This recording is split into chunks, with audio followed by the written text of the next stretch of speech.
All right, guys, good morning from a rainy Budapest and day 2 of our Central European food and spirits exploration with Viator travel. We are going to make the very best that we can here. I think quite a bit of the tour is inside today, and hopefully this weather breaks up. It's late September here in Central Europe, and the weather can be a little unpredictable, but I'm pretty sure we're going to be okay. So we're meeting our guide here in the middle of the market hall. It's a great market hall, or some people call it Central Market Hall, here in the very, very heart of Budapest. And it's the perfect place to get things going, especially this time of day, because the tour groups haven't woken up yet. So when you come here, you're going to see a lot of locals, a lot of older Hungarians here actually shopping for their fruits, vegetables, meat, and dairy. Now, one of the concerns you might have about a place like this market hall is, since it's so popular with tourists, is that it's overpriced and it's a ripoff. I can assure you that's not the case. I used to live here in Budapest, maybe 15 minutes drive away from here, and I can assure you that the prices here aren't too much more than a smaller local market. It is a little bit more, I can't say that, but it's definitely not high enough for me to deter you from coming here. It's an absolutely beautiful building. As you can see, the fruit and vegetable here is some of the best you're gonna find in the city, and more than worth the price they're charging. All right, guys, so right here at the entrance, our guide for the day, George. Do you prefer George or Jorge? George is great. George is gonna be our local guide on this tour, and he's starting us here in Market Hall. How long have you been a guide? Since I was a university student. Oh, wow. Then I went change professions. When did you graduate from university? 5 years ago? 6 years ago? Come on, 86. Oh, 86, goodness. Right. I was born in 83. Yeah, so right now with COVID and everything, has tourism really come back to Budapest? Is it still a little slow now? It's quite slow. Okay. It started like in July. Yeah. The first cruise ship started to arrive in July, but it's very, very slow. I mean, people are just cautious. And of course, the entry to many countries are still complicated. Rules change from day to day. Even if you check today, it might not be true tomorrow. True. So it always depends on, I mean, you have to be flexible. Right. The only thing I can say. So today, what are we going to experience today? Today it's a culinary walk, so we're going to walk, of course, then enjoy the Hungarian cuisine and learn about the background, learn what makes it different from other cuisines, and also what makes it unique, but also similar to others. I mean, we learn from each other, and we always take new ideas because it's a developing thing. Yeah, perfect. This is going to be a great tour, I already know. So, all right, guys, so Langos is my arch rival, arch nemesis. Everybody has Langos here. When you come here, you absolutely have to have this. Absolutely. And it is like one of the most popular dishes for tourists. And George is explaining to me the history and the meaning behind Langos. And also this place is special because Anthony Bourdain, when he was in Hungary, see, this is one of his favorite places. Really? Every time he would come, he would have a langos here. I'm nothing wrong with the other ones, but this is his favorite. Okay. So if you want to follow his footsteps, you have to start here. Right. So lang in Hungarian is flame. Flame, like fire. Like fire, right? Yeah, right. Please. All right. And you know, Hungarian families were self-sufficient. They produced everything they could at home, and traditionally, including bread. And bread is it's getting away from me. Yeah, sorry. No, it's fine. It's kind of staple. Like in Italy, you have special pizza ovens. In Hungary, families had a bread oven, and they would prepare this bread like every day, eat every day, but then prepare like once or twice a week, and they make huge chunks of bread because we enjoy. Perfect. Get good call on me. Yeah, right. All right, guys, so I am not a massive sour cream fan. A lot of people normally get it with sour cream, but I have with the garlic and the cheese, which is my favorite way to get a langos. Great. It's like a delicious thick crust pizza. Deep fried. And this is deep fried dough, not like a brick oven like pizza. So, in Hungary, do you grow up eating langos like as a child, or do you have to go outside the home to eat langos? Both. Oh, okay. I would say it's more like a beach food. So, You mean like the beach along the river here? More the Lake Balaton. Oh, Lake Balaton. Okay. So Lake Balaton is not too far from here. Right. It's super easy drive down there. Usually a lot of Hungarians or even like a lot of expats go there on the weekends, especially if it's like a long weekend. And a lot of my friends actually have like extra homes, like vacation homes on the lake. It's really, really nice. And actually, Hungary is a landlocked country. We don't have beautiful beaches like Florida, or in California. So we enjoyed our own sea called the Lake Balaton. Lake Balaton. Yeah. And when you go to the beach, you don't have a time to have a full-scale meal because you enjoy time. And so basically, you get something on the beach, like corn on a cob or a langos. Yeah, something easy and quick. Yeah, right. You grab Perfect. it, eat it, and And go go. back to the water. Enjoy it. Though I love the T-shirts, Yeah. especially this one. Good boys go to heaven. That is from Budapest. It's a picture of the size of the market. Oh, son. And did Eiffel finish this design, or was it just his design? Did he No, finish he our? designed this steel structure. Oh, okay. And the building itself was designed by Pets Shamu Pets, Samuel Pets.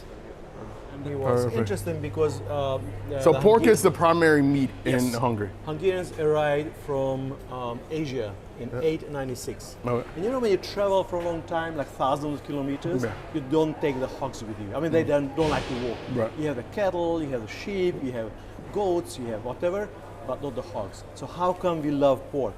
And it's very simple because Hungary was occupied by Ottoman Turks for 150 years. And when the Turkish taxman came to the farmer and said, okay, I came to collect the tax. I see your goat, give it to me. I give a sheep, give it to me. They took everything. Only thing they didn't take was pork. Pork, because they're they're Muslims. Right. Muslims don't eat pork.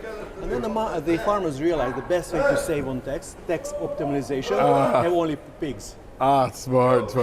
Perfect. So why is Hungarian sausage red and like German and Italian is white? Yeah, because like we use grayish. paprika. Hungarians love spicy things. Okay. And that's why you put paprika in almost everything outside the cakes. Right.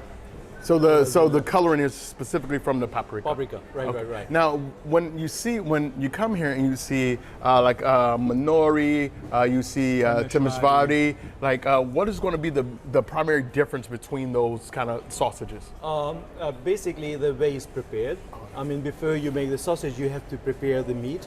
You spice it, you grind it, and then you fill it into a special, the casing, and then you smoke it. I mean, the whole thing can be different. I mean, Monor is a place outside Budapest, so it's the way it is made in Monor.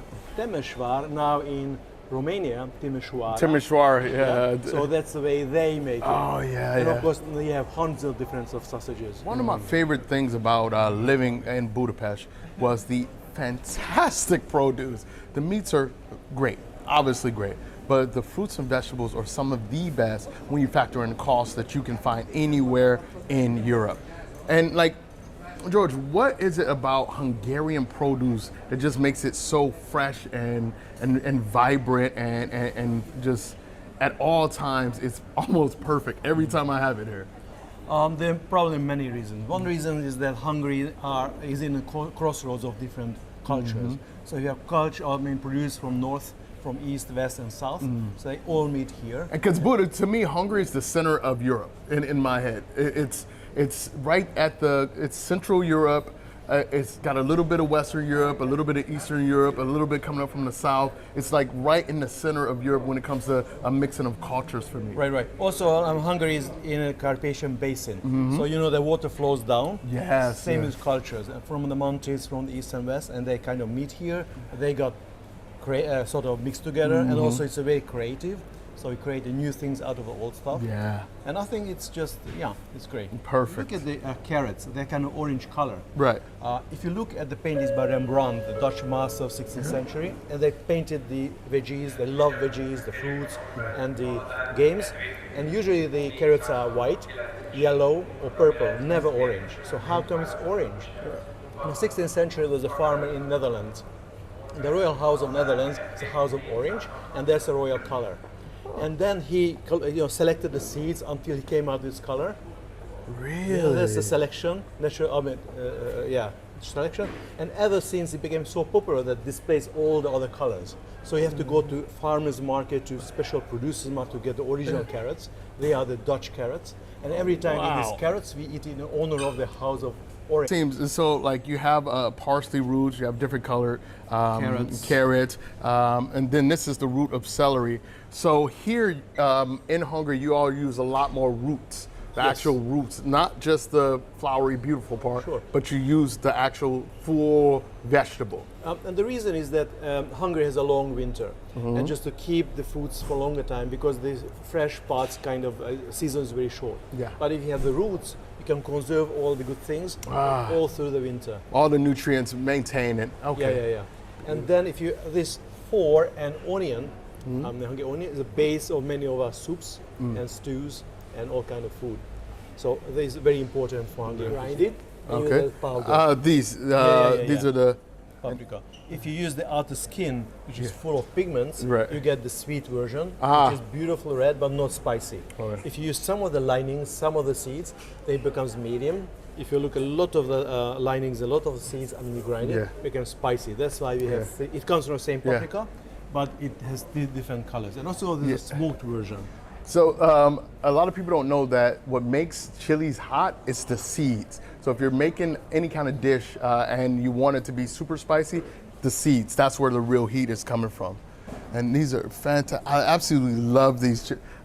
I almost always have a little jar of Hungarian chilies. It's something about their chili sauce. It's a little saltier. So it's not just about it being hot or vinegary like a lot of places, but it has a little bit of salt that actually gives it a very unique flavor that I really, really enjoy. Yeah, Right. so let me tell y'all something. I've spent a lot of nights sitting on Chain Bridge with a bottle of this wine. This wine will get you going. It is absolutely delicious. Now, generally speaking about Hungarian wine, whenever somebody presents me with Hungarian wine, it tends to be sweet. Like a lot of the Hungarian wines I've tried were just sweeter. Is that just a palate thing? Is that the grapes? Is that the cultivation process? I think it's more like tradition. I mean, in the olden times there was lack of sugar, so everything sweet was valued by people. Today we go to the bar, to the supermarket, get a bar or something. That time was impossible. Only thing you can get sweet is raisins, honey, and sweet wine. Ah, okay. So, and people crave the sweetness. And that's why they love the sweet. And was this pre-communism? Was this really during the that's communist like time? 16th century, 17th Okay, the century. early, Yeah, and until like even today, like even in communist times, sweet wines were popular, but today everybody drinks dry wine. Ah, okay. Right. Only the exception is the dessert wine. Okay. Yeah, sure. So we're talking about palinkas. Now, I've had palinka in Romania, which is where I was introduced. Right. I had it in Poland. I've had it in Hungary, of course. So my question is, like, with palinka or twika or suika, who makes the best? Well, it's difficult to say, but who makes the original? Yeah. I would say Hungarian, because it's a geographically protected name. So according to European Union regulation, you can use it only for a drink made in Hungary, Hungarian method, using Hungarian fruits, and at least like 39.5% alcohol to 60%. If you make it, the exception is Transylvania. Yeah, Transylvania. Because also, they also can make palinka. But if you go to the Regab, to the other part of Romania, they make tsuika. It is similar, but a bit different technology. So when I get my favorite palinka is going to be from Arad. Near Cluj-Napoca, Sibiu as well. So Transylvanian palinka is what introduced me into this spirit, and it's how I actually prefer to kind of get my night going. Right. Like it's one of my favorite drinks. Just when I'm like, okay, it's going to be a good night. So it was imported all the way from Brazil, from the Caribbean islands, and only rich people could afford to eat sugar. Right. And of course, rich people afford to get a diabetes. Poor people could not afford to get a diabetes. Beyond their reach. They had honey and dried fruits. But in the 19th century, because of industrial production of sugar, the sugar price went down, and then the average blue collar people could afford to get a diabetes. Before that, it was beyond their reach. And ever since, we have to be careful how much sugar we eat. That's we prefer to eat honey, which is kind of the biggest gift from the bees. Yeah. Kind of thing. That's a natural color. like the flamingos or the salmon. They eat little shrimps that have pink color. Right. That gives the color. And this chicken eat natural corn. Oh, And okay. the color of the corn gives this beautiful natural color. And Hungarians love this kind of color, not the white industrial chicken, Yeah. but the more colorful farm, free roaming, free running Okay. barn chicken. Oh, this is beautiful lavender. Have delicious lavender jelly. So this is jelly of thank you. lavenders. It goes Thank you. extremely well with the meat, grilled meat, or blue cheese, or even like ice cream. Like, can you imagine with vanilla Oh ice my cream? goodness, this is really good. Yeah. And you can, Thank it's very you. versatile. You can Oh put my it, goodness. yeah. It's not wild. It's very Yeah, it's warming. very light. Oh, what's this? This is a Rose hip with lavender. rose hips with lemon. Ah, In the old times, people suffer with lack of vitamin C, so they use the rose hips full of vitamin C Oh, to keep yeah. it healthier during the winter times. oh goodness. Thank you so much. Thank you. That is so good. Oh, I thought I might found my new breakfast. Yeah. Oh, Or you can goodness. put on. You So, can put in your bath. Yeah, they even got a bath. bath bomb. So he was saying that when they want to introduce Christianity here, they brought monks from France, specifically Provence, and they ended up bringing this as well. You said wine, cheese, and lavender. Lavender. And they brought those all And here. Christianity. And Jesus. So when it comes to, say, a Hungarian cheese, what would a Right. Hungarian cheese be? Well, there are several varieties. One of the most important are the soft cheeses, Okay. especially like a used cheese or a goat cheese, but also cow cheese. And we make a special like a dip called körözött. They put dill, a little bit paprika and salt, and it makes a wonderful dip. Or yeah, So soft cheeses. soft cheese, but also yeah. Sorry. I mean, this one has truffles. And I noticed truffles are very popular here. Yeah, I mean, unfortunately, it's closed Oh, okay. because the truffle season is just beginning. Yes, and it we is. yeah. have both white and black truffles. And this beginning of season, unfortunately, now went out to find the truffles. Yeah, they went truffle honey. Yeah, right, right. Hungarian gray cattle. Yep. It looks like a Texas Longhorn. Yes, Yeah, similar. just like it. So Yeah. they live in an open prairie, in open Yeah. grass fields. And interestingly, both cows and bulls have these big horns. The horns. And they spend most of the time in an open field, in the open grassland. That's why their meat is not as tender, not like a Wagyu beef or Kobe or a Black Angus. But then again, we don't make a steak out of it. So don't make a mistake, don't make a steak out of it.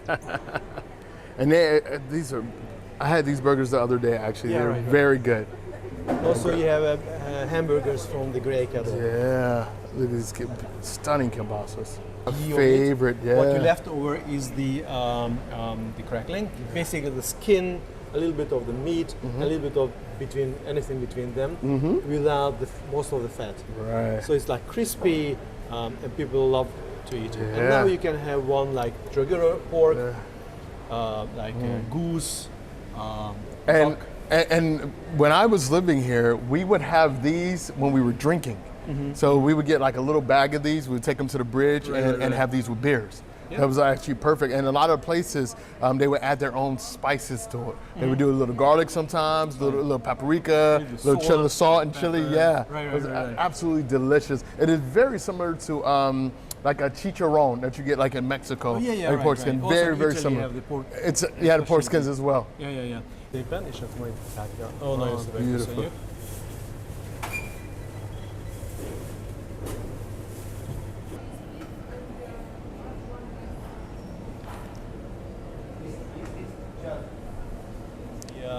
Liver pate. Okay. Let's get You going. can use the Little sick. toothpick. Okay, here's a fun fact that I did not tell George. I don't like liver and I don't like pate. Okay, So, leave it there. no, I'm going to eat it for YouTube. Just take a bite. For YouTube, I'm going to eat this. No pressure. YouTube's going to put all the pressure on me. All right. It's okay. Nope. No pressure. Nope. Okay, then start on this side. Yeah. Oh, this is spicy beef salami. All right. This should be a lot easier, guys. Oh, that's very good.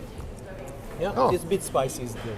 A little, just a little. yeah, not too much, but just enough to kind of get your palate going. Yeah, It's yeah. really good. Kind of tangy. Second was the water buffalo. This one? Yeah. Right. I'm not eating a water buffalo in like a month. Oh my goodness. Man. That's a tough animal. Yeah. You like its milk, Yeah. now you have the meat. Yeah. Oh man, that's good water buffalo. Really tough. Okay guys, this one is gonna be a deer. I haven't eaten deer, what am I, 38 now? I haven't eaten deer in almost 20 years. It's been about, I think 18, 19 was the last time I had deer. And this is going to be a Hungarian deer. Yes. And you guys don't import. You just like do you farm the deer or is No, this it's in the forest. Oh, so somebody hunted the deer and Yeah, made this. Made into it. What's interesting that actually deer used to be popular in the US, but in the 30s this they came out of the Bambi. And after that people said this humanized the deers to such an extent that people wouldn't eat them.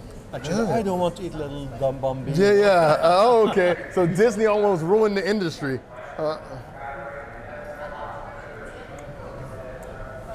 Oh, that doesn't even taste like deer. Yeah. Of course, because it's very spicy. Yeah. So you don't have this. It's like strong game taste, yeah. taste. No. Oh, wow. Because that's why you have all those. Okay. What's next? Next one is that one, and this is a meter salami because it's made like 1 meter long. Oh, okay. It's a regular pork. Oh, okay. I need some bread. That's delicious. Yeah. Next one is the mangalitsa, the hairy pig, and as I mentioned, it's shaved before eating, so no hair inside. Ah, there we go. So you guys can see it. Oh, that's a lot softer. Yeah. A lot more fat. The mangalitsa is kind of fatty pig. So Oh, okay. It's a hog with lots of fat. Okay. The next one is a boar, wild pig. Wild boar. Yeah, come on. There we go. The wild boar.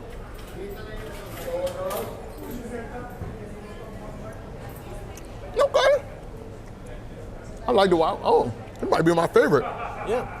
Boar is nice because it's gamey. Yeah. But it's because of spicy, you don't feel that gamey. Not overpowering. Okay. Yeah. All right, guys, we got something special. We got horse meat. I've not had horse meat in maybe 10 years. I wish I was doing YouTube a decade ago because I ate some amazing stuff. But this one, we're going to try this horse meat. It's going to be here, right? Yeah. That's it. This is horse meat sausage. It's not, Jesus, we have got to figure out how to make these macro focus work a lot better, but here we go. It's a bit drier Yeah. because horse meat is a kind of a strong texture. Oh, it's very dry. Yeah. But that is spicy.